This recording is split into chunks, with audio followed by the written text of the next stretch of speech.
Hello guys, இன்றைக்கி நம்ம TNPSC group 4ல் எல்சிஎம் ஹெச்சிஎஃப் சம் தான் பார்க்க போகிறோம். அங்கே வீடியோக்குள்ளே போனால், அதாவது நமக்கு வந்து யூஸ்வலாக நம்பர் கொடுத்துருப்பாங்க இல்லையா. இது வந்து சாம்பிள் கொஷின் பேப்பர்லேருந்து நான் எடுத்து சம்மு. ஸோ என்ன கொடுத்துருக்காங்க, பி மற்றும் கியூவின்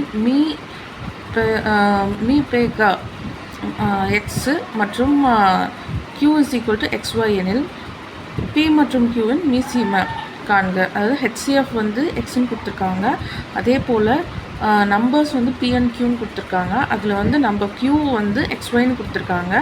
இதோட இந்த ரெண்டு நம்பரோட மீசிமா கண்டுபிடிக்க சொல்லியிருக்காங்க. சரிங்களா, அது எல்சிஎம் கேட்டிருக்காங்க. ஹெச்சிஎஃப் கொடுத்துட்டாங்க, ஒரு நம்பர் கொடுத்துட்டாங்க, எல்சிஎம் கேட்டிருக்காங்க இல்லைங்களா.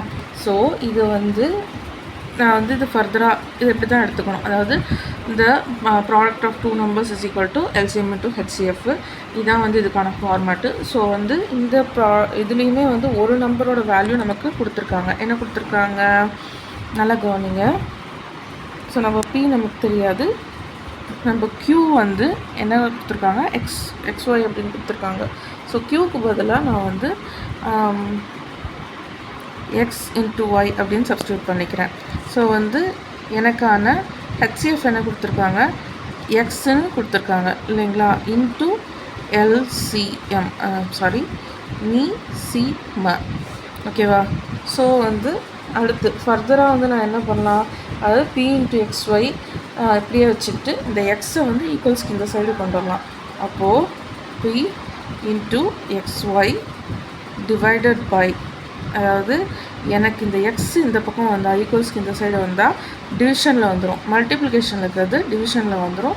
ஸோ எனக்கு மீசிமா இது அப்படியே வச்சுக்கலாம். ஸோ எனக்கு வந்து இப்போ என்ன ஆகுது, இந்த எக்ஸும் நான் கேன்சல் பண்ணிடுறேன். அப்போது எனக்கு பேலன்ஸ் இருக்கிறது என்ன, PY. ஸோ என்னோட மீசிம எல்சிஎம் என்னது, PY. இதுதான் ஃபைனல் ஆன்சர்.